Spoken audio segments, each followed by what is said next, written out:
Hi friends, welcome back to my channel. మళ్ళీ మీ ముందుకైతే ఒక కొత్త రెసిపీతో మీ ముందుకైతే వచ్చేసాను. ఇది కొత్త రెసిపీ ఏం కాదులేండి, ఇది మన అమ్మమ్మల కాలం నాటి పక్కా కొలతలతో సంవత్సరం పాటు నిలవ ఉండే ఈ పచ్చడి మనం ఫ్రిడ్జ్లో పెట్టాల్సిన పని లేదు. బయట ఉన్నా కూడా సంవత్సరం పాటు చక్కగా నిలవ ఉంటుంది. ఇది 3 కేజీల పచ్చడి, అంటే మన అమ్మమ్మ వాళ్ళు కట్టు పచ్చడి అంటారు కదా, కట్టు పచ్చడి అంటే 3 కేజీలు అని అర్థం. మనం ఇప్పుడు ఇది ఎలా చేసుకోవాలో చూసేద్దాం రండి. ఫస్ట్ దీనికోసం అయితే ఎర్రగా బాగా మన టమాటా పచ్చడి పెట్టేటప్పుడు టమాటాలు బాగా ఎర్రగా ఉంటే పచ్చడి కూడా చాలా టేస్టీగా చాలా ఎర్రగా బాగుంటుందంట, మా అమ్మమ్మ వాళ్ళు చెప్తారు. ఇంక ఇప్పుడైతే టమాటాలని ముందు శుభ్రంగా కడుక్కొని ఒక బకెట్లో వేసుకొని శుభ్రంగా కడుక్కొని వాటిని కొంచెం కూడా తడి లేకుండా శుభ్రంగా తుడుచుకొని ఒక క్లాత్ మీద అయితే ఆరబెట్టుకోవాలి. అప్పుడు నేనైతే ముందు రోజు సాయంత్రమే శుభ్రంగా కడిగేసి ఫ్యాన్ కింద అయితే పెట్టేసాను. ఇంక ఇప్పుడు వాటిని అయితే మనము సన్నగా కావాలంటే సన్నగా కట్ చేసుకోవచ్చు, లేదంటే కాయలు కూడా వేసుకోవచ్చు. పైన చుట్టూ రౌండ్గా వేస్ట్ పార్ట్ ఉంటుంది కదా, అది మొత్తం తీసేసి శుభ్రంగా అయితే మనమైతే ఇంక వాటిని మనకి ఎలా కావాలంటే అలా సన్నగా కావాలంటే సన్నగా, మీడియం కావాలంటే మీడియం. అంటే మనము సన్నగా కోసుకుంటే ఏంటంటే తొందరగా పచ్చడి అనేది పొయ్యి పెట్టంగానే బాగా అగ్గిపోయిద్ది మెత్తగా. అదే కొంచెం కాయలుగా వేసామంటే కొంచెం టైం పడుద్ది అంతే. దీనికి పెద్ద తేడా ఏం లేదు. మనకి టైము దాన్ని బట్టి మనం దాన్ని అడ్జస్ట్ చేసుకోవడమే. ఇప్పుడైతే దాన్ని సన్నగా కోసేసి టమాటా అయితే స్టవ్ మీద అయితే వేసేసాను. కొంచెం ఆయిల్ పోసి ఒక 3 కేజీలు దానికి 1/2 కేజీ ఆయిల్ పోసి దాన్ని అయితే మనం స్టవ్ మీద పెట్టేసుకోవాలి. ఇంక ఈలోపు అయితే మనం టమాటా పచ్చడిలోకి మెంతుల పొడి వేస్తాం కదా, మెంతుల పొడి వేస్తాము. ఆ మెంతుల పొడి కోసం మెంతులు అయితే వేయించుకొని పక్కన అయితే పెట్టేసుకోవాలి. నేనైతే మనం 3 కేజీ పచ్చడికి ఒక 50 గ్రాములు మెంతులు అయితే వేసుకోవాలి. 50 గ్రాముల మెంతులు దోరగా వేయించుకొని పక్కన అయితే పెట్టేసుకోవాలి. ఇవి చల్లారేలోపు మనము చింతపండులో ఏమన్నా ఈయనలో తోకలు అలాగే ఈతులు ఇవన్నీ ఉంటాయి కదా, అవి ఏమి లేకుండా చూసుకోవాలి పచ్చడిలో. దాంట్లోకి చింతపండులోకి ఇక్కడైతే కూర్చొని నేను మా వదిన అయితే ఉరుస్తున్నాము చిన్నగా. 3 కేజీల పచ్చడికి చింతపండు వచ్చేసి 1/2 కేజీ చింతపండు పట్టిద్ది. ఇప్పుడైతే పట్టిద్ది. ఇంక వాటిని శుభ్రంగా వచ్చేసి పక్కన అయితే పెట్టేశాను. ఇంక ఈలోపు అయితే మెంతులు కూడా పొడి చేసుకుంటున్నాను. దీంట్లోకి మెయిన్ ఇంగ్రీడియంట్ వచ్చేసి ఎల్లిపాయలు ఇలా కచ్చపచ్చగా ఉండాలి.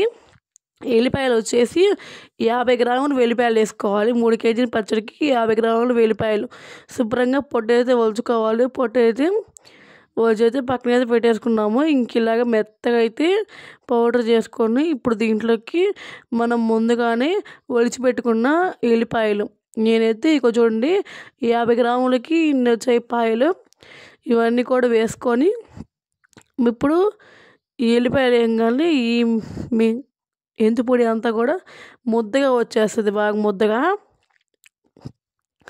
నేను ప్రతిదానికి పక్కాగా చెప్తున్నాను కొలతలు, చాలా జాగ్రత్తగా వినండి. వీడియో ఎక్కడ స్కిప్ చేసి చాలా బాగుంటుంది. చూడండి మిక్సీ పట్టంగా చూడండి ఎంత ముద్దగా వచ్చేసిందో అలా. దీన్ని అయితే మనం లాస్ట్లో కలుపుకోవాలి. ఇంక దీన్ని తీసి పక్కన పెట్టేసుకోవాలి. ఇప్పుడు పచ్చడి అయితే చాలా మగ్గిపోతుంది. ఇంక ఇప్పుడు దీంట్లోకి సగం మగ్గిపోయింది టమాటాలు. ఇంక ఇప్పుడు దీంట్లోకి అయితే చింతపండు అయితే వేసుకుందాం. చూడండి ఇదిగోండి 1/2 కేజీ చింతపండు ఇలా శుభ్రంగా ఒలిచి ఇలా ఇంకా దీంట్లో అయితే వేసుకొని తిప్పుకోవాలి. కొంచెం వేసుకుంటూ ఇంకేంటంటే ఇప్పుడు ఆ టమాటా అనేది బాగా వేడి మీద ఉంది కాబట్టి చింతపండు వేస్తే ఏంటంటే బాగా మగ్గిపోయిద్ది. ఇప్పుడే బాగా అది కూడా ఆ పచ్చడిలో పాటు అది కూడా బాగా ఉడికిపోయిద్ది, రసం అనేది బాగా దిగుతుంది అన్నమాట. ఇలా తిప్పుకుంటూ ఉండాలి. 2 నిమిషాలకు ఒకసారి తిప్పుకుంటూ ఉండాలి. అప్పుడు బాగా కలుస్తూ ఉంటుంది అన్నమాట పచ్చడి అనేది, బాగా టేస్ట్ కూడా వస్తుంది.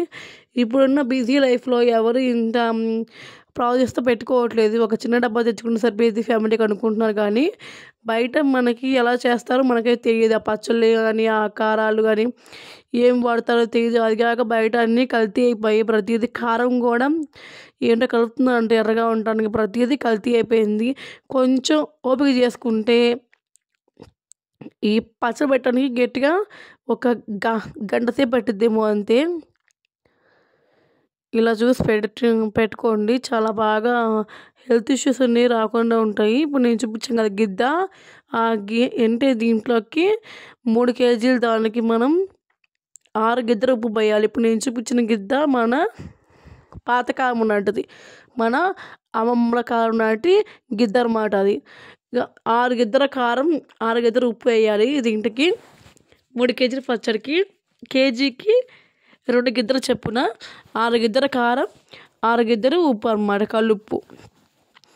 మనం కారం అయితే ఇప్పుడే కలుపుకోకూడదు. ఫస్ట్ అయితే కలుపు వేసుకోవాలి. నేను ముందుగానే కొలిచి ఒక గిన్నెలో అయితే పెట్టేసుకున్నాను.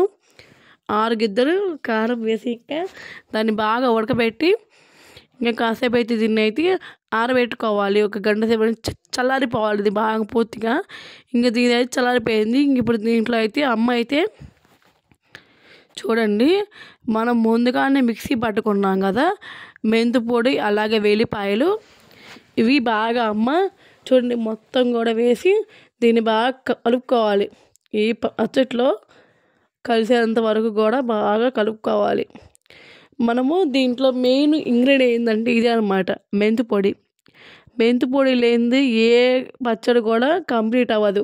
సువాసన కూడా ఇచ్చేది కూడా మెంతురు అన్నమాట. మెంతురు అలాగే వెల్లిపాయలు. దీన్ని కచ్చపచ్చగా మిక్సీ పట్టుకున్నాం కదా, దీన్ని ఇప్పుడు బాగా కలుపుకోవాలన్నమాట ఇట్లాగా. ఇప్పుడు దీంట్లోకి చల్లారిపోయింది కదా, చెప్పాం కదా పచ్చడి చల్లారిపోతేనే కారం కలుపుకోవాలి, అప్పుడే బాగుంటుంది. లేదంటే జిగటగా వచ్చేస్తుంది.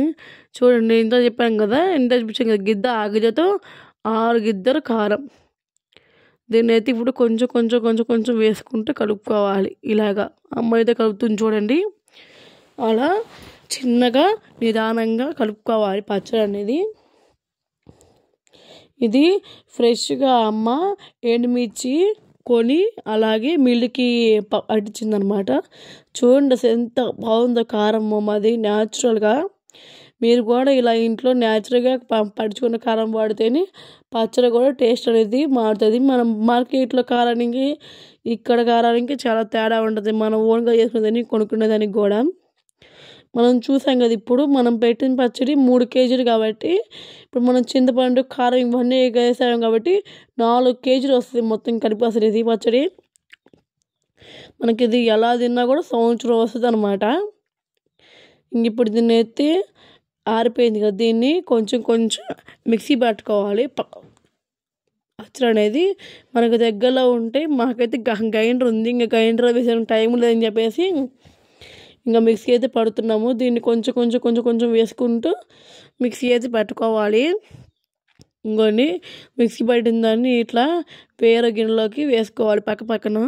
ఇంకలాగా కొంచెం కొంచెం వేసుకుంటూ ఇంకా మొత్తం కూడా మిక్సీ పట్టేసుకొని ఇప్పుడు దీన్ని అయితే సంవత్సరానికి సరిపడా తాలింపు వేసుకుందాము. దీంట్లోకి 1/2 కేజీ ఆయిల్ అయితే పోయాలన్నమాట. 1/2 కేజీ సెగ నూనె, మీ ఇష్టం ఏదైనా. నేనైతే సెగ నూనె వాడతాను పచ్చడిలోకి, అప్పుడే సువాసన బాగుంటుంది. ఇంకా దీంట్లోకి అయితే ఎండుమిర్చి ఒక 6 ఎండుమిర్చి ఇలా తుంపు చేసుకొని దీంట్లోకి అయితే వేసుకోవాలి. ఇంక ఇప్పుడు దీంట్లోకి మెయిన్ తాలింపు గింజలు ఏం వేయము, ఓన్లీ ఆవాలు వేసుకుంటాము. ఈ పచ్చడి మొత్తానికి కూడా ఆవాలే టేస్ట్ అనమాట. ఒక 3 స్పూన్లు ఆవాలు బాగా చెట్పట్లాడాలన్నమాట. ఇవి బాగా చూడండి సెగనూనె ఎంత బాగా పొంగు వస్తుందో బాగా. ఇప్పుడు దీంట్లోకి అయితే బాగా చిట్పట్టు అని బాగా సౌండ్ రావాలి, అప్పుడే వేయాలన్నమాట. అప్పుడే ఆవాలు కూడా బాగా వేగినట్టు. ఇప్పుడు దీంట్లోకి అయితే కొంచెం కొంచెం పచ్చడి అయితే వేసుకోవాలి. వేసుకొని బాగా కలబెట్టుకొని నూనె అంతా కూడా పైకి తేలేంత వరకు తిప్పుతూనే ఉండాలి. స్టవ్ అయితే ఇంక మనం ఆఫ్ చేసుకోవాలి. ఇంతే అన్నమాట పచ్చడి. మన గుమ్మగుమ్మలాడే అమ్మమ్మ కాలం నాటి పక్కా కొలతలతో టమాటా పచ్చడి అయితే రెడీ అయిపోయింది. ఇప్పుడున్న బిజీ లైఫ్లో ఎవరైతే చేసుకోవట్లేదు కొంచెం ఓపిక చేసుకొని ఇలా చేసుకున్నారంటే మీరు మీ పిల్లలు మీ ఫ్యామిలీ మొత్తం కూడా జాలీగా తినొచ్చు. మా పచ్చడి నచ్చితే లైక్ చేయండి, షేర్ చేయండి, సబ్స్క్రైబ్ చేసుకోండి. ప్లీజ్ వీడియోని లైక్ చేయండి.